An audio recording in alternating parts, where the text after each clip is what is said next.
Now I'm going to read Alan's Big Scary Teeth. Alan came from a long line of very scary alligators. He was known throughout the jungle for his scaring. It was what he did the best.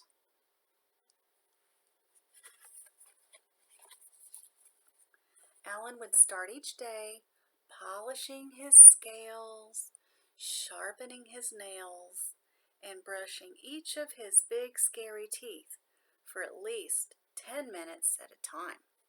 And after practicing his frightening faces in the mirror,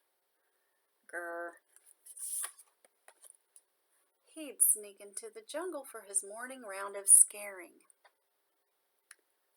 Welcome to the jungle. And Alan went snap, snap, and grr, grr. He said things like, I'm Big Scary Alan, fear my razor sharp teeth. He made the frogs leap off their lily pads, the monkeys tumble from the trees, and the parrots screech in terrible terror. Snap, snap, grr. Eek! Squawk! Arr! Wah ha ha! I love being scary, said Alan. After a long day of scaring the jungle animals, Alan would head back home to the swamp, relax, finish the crossword in the jungle times, and take out his false teeth?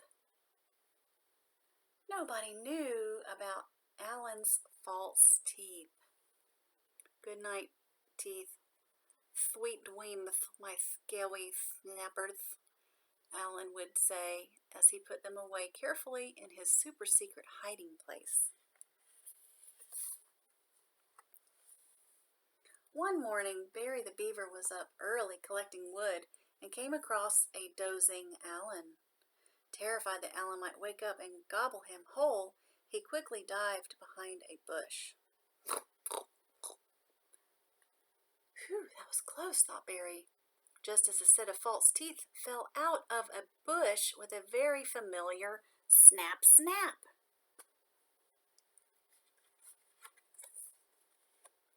When Alan woke, his teeth were gone.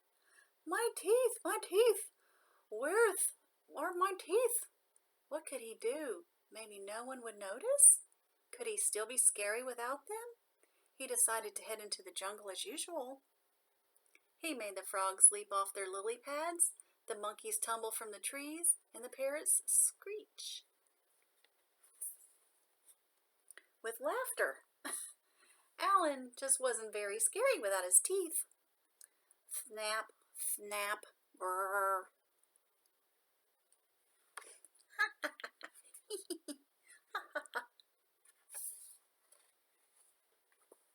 Alan slunk back to the swamp. He had never been more embarrassed. He came from a long line of very scary alligators. Scaring was all he ever known. What would Alan do now? Poor Alan began to cry, just a bit at first. But then the tears kept coming. He howled and yowled more than all the jungle babies put together, and he could not stop crying until the next morning when all the animals turned up at Alan's swamp with his big scary teeth. We'll give you back your teeth, said the frog. Will we? Said Alan. On one condition, said the parrot. You have to stop scaring us. But what will I do? I don't know how to do anything else. We have an idea, said the frog. And the frog is holding the rules. And so every day after polishing his scales, sharpening his nails, and brushing his big scary teeth, Alan headed into the jungle and became Alan the gardener, Alan the hairdresser, Snappy Cuts, and and Alan the dentist. Look, he's brushing the teeth of the frog.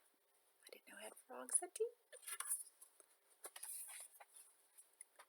But every night he became Alan the big scary storyteller, thrilling the jungle animals with his terrifying tales. "Bah ha ha, I love being scary," said Alan.